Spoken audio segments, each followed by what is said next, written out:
नमस्कार, आप सभी का बहुत बहुत स्वागत है लाइव लगातार में। इस वक्त हमारे साथ मौजूद हैं चाणक्य के founder AK Mishra sir. Sir, सभी का सबसे पहला सपना होता है बच्चों का सिविल सर्विसेज क्रैक करना, और वैसे में इस वक्त जो देश की स्थिति है सिविल सर्विसेज को लेकर, बच्चे जाना चाहते हैं, कई सारे यूट्यूब चैनल के माध्यम से पढ़ाई भी कर रहे हैं। क्या पढ़ें क्या ना पढ़ें, ज़्यादा इंपॉर्टेंट होता है क्या ना पढ़ें और क्या पढ़ के आप सक्सेस कर सकते हैं। वैसे में चाणक्य IAS एकेडमी का क्या इस वक्त पूरे देश भर में जो है कितने सफल अभ्यर्थी दे चुके हैं, और आगे का क्या कुछ लक्ष्य सर आपने रखा है? देखिए, चाणक्य इस एकेडमी का ये लगभग 30 साल पूरा होने वाला है जी। और अभी तक हम 5,000 से ज़्यादा सिलेक्शन UPSC के थ्रू ले चुके हैं इस ऑर्गेनाइजेशन के अंदर। और स्टेट PCS में भी संख्या काफ़ी बड़ी लेवल पे है, जो आप नियरली 15 से 20 हज़ार के बीच में आप कह सकते हैं। और इस प्रेजेंट टाइम में जो आपने सवाल पूछा कि क्या पढ़ें क्या छोड़ें, ये अपने आप में एक बहुत बड़ा प्रश्न है।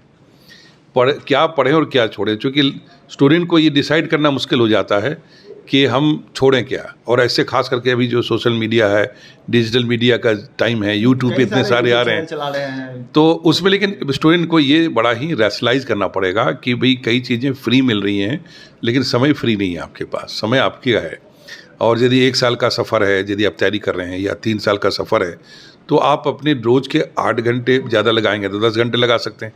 तो उसमें सिलेबस को कवर करना थॉरली बिना किताब पढ़े तो पूरी नहीं होगी, क्योंकि आप यदि पूरे ओरिजिनल या स्टैंडर्ड टेक्स्ट नहीं पढ़ेंगे तो आप ग्रास्प नहीं कर सकते। तो मैं इसमें ये सलाह देना चाहूँगा कि सबसे पहले स्टूडेंट अपने जो सिलेबस है, UPSC हो या JPSC हो, उस सिलेबस को बहुत ही ध्यान से उसको पढ़ें ही नहीं, बल्कि हो सके तो अपने हाथ से लिखिए, इंटरलाइज करिए, दिमाग में फीड कर लीजिए। और वो आपका एक बाउंड्री लाइन है जिसको आपको क्रॉस नहीं करनी है, उसको ध्यान से रखना है।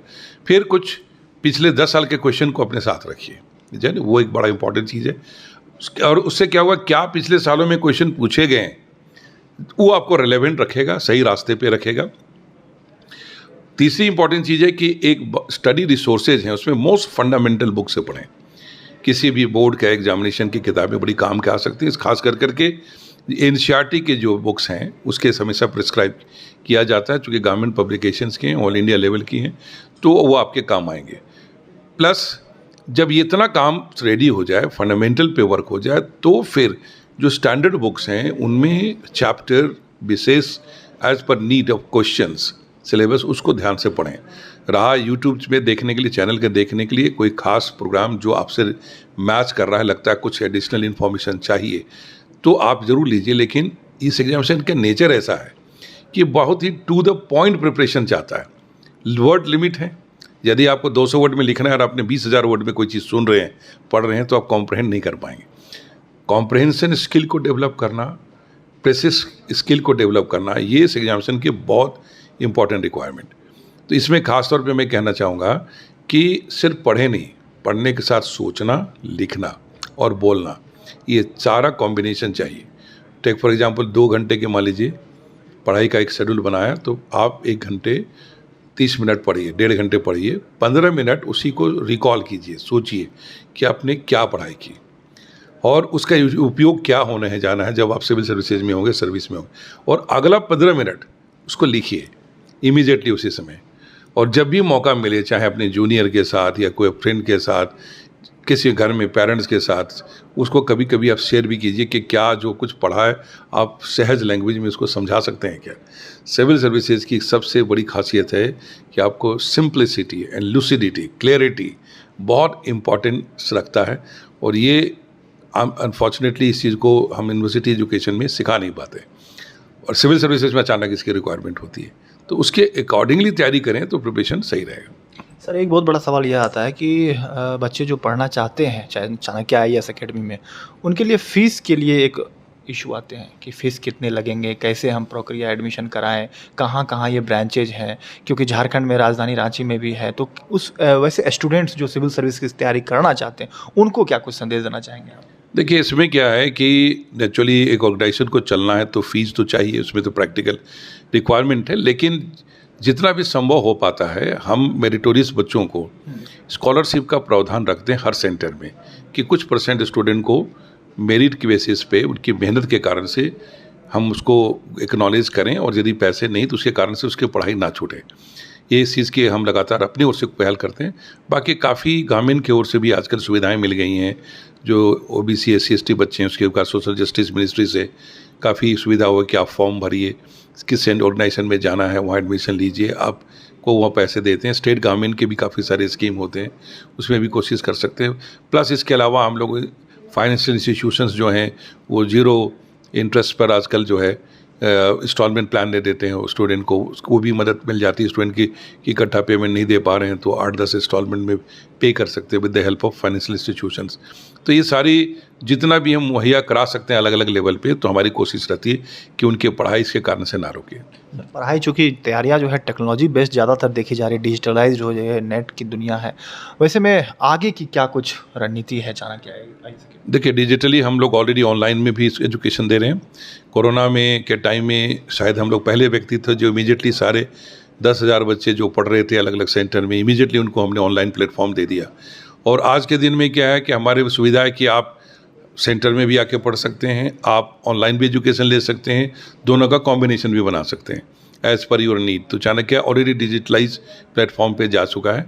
और जहाँ तक स्टडी की बात है, नेचुरली आपको जो भी अपॉर्चुनिटी अवेलेबल है आज यूटिलाइज करने की ज़रूरत है। ऐसा नहीं कि आप किसी चीज़ में रिजिड होने की ज़रूरत है, जहाँ ऑफलाइन मिला ऑफलाइन, जहाँ ऑनलाइन मिला, वो कॉम्बिनेशन आप क्रिएट कर सकते हैं। और चाणक्य में हमने बड़ा एक कॉम्प्रहेंसिव प्रोग्राम हर तरह से बना दिया है आज के दिन। सर, इस बार की अगर रिजल्ट की बात की जाए तो कैसा प्रदर्शन रहा है छात्रों का? चाणक्य IAS एकेडमी से UPSC और JPSC में कितने सफल छात्र छात्रा हैं? UPSC में देखिए टोटल सिलेक्शन इस बार 650 हुआ है UPSC में, उसके में से 200+ स्टूडेंट चाणक्य के हैं। तो हम हमेशा ये रिजल्ट का स्टैंडर्ड हमने बनाया हुआ है, हमेशा टॉप में रैंक्स हमारे होते हैं। आज भी हम जो बात करने आए, मेरे साथ all India 50th ranker Abhijit रे मेरे साथ आए हैं रांची में, आज स्टूडेंट के साथ मेरे साथ मिल करके मार्गदर्शन करने के लिए।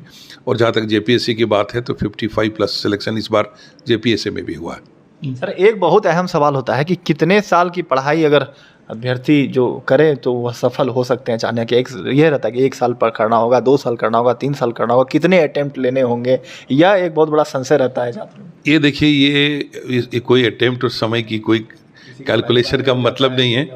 नहीं, ये डिपेंड करता है कि किस अटेम्प्ट में आपको पूरी बात समझ में आ गई। UPSC भी जानती है, JPSC भी जानते हैं कि एक अटेम्प्ट में हो सकता है सबसे कॉम्पिटेंट कैंडिडेट को ना लिया जा सके। It is not related to कि कौन कितना इंटेलिजेंट पढ़ रहा है, आप उस रूल को कितना समझ पाते हैं। तो इसलिए कितने दिन और साल का कोई हिसाब नहीं है, डिपेंड करता है कि यदि आप सिंसियरली तैयारी करते हैं तो 1 साल की तैयारी भी काफ़ी आपके लिए। लेकिन ना समझ में आए तो फिर आपको क्या कमी रहेगी उसको सुधार करके अगले अटेम्प्ट में आप लेते हैं तो आपका सिलेक्शन होता है, राइट। ये डिपेंड करता है कैंडिडेट को समझ के ऊपर में।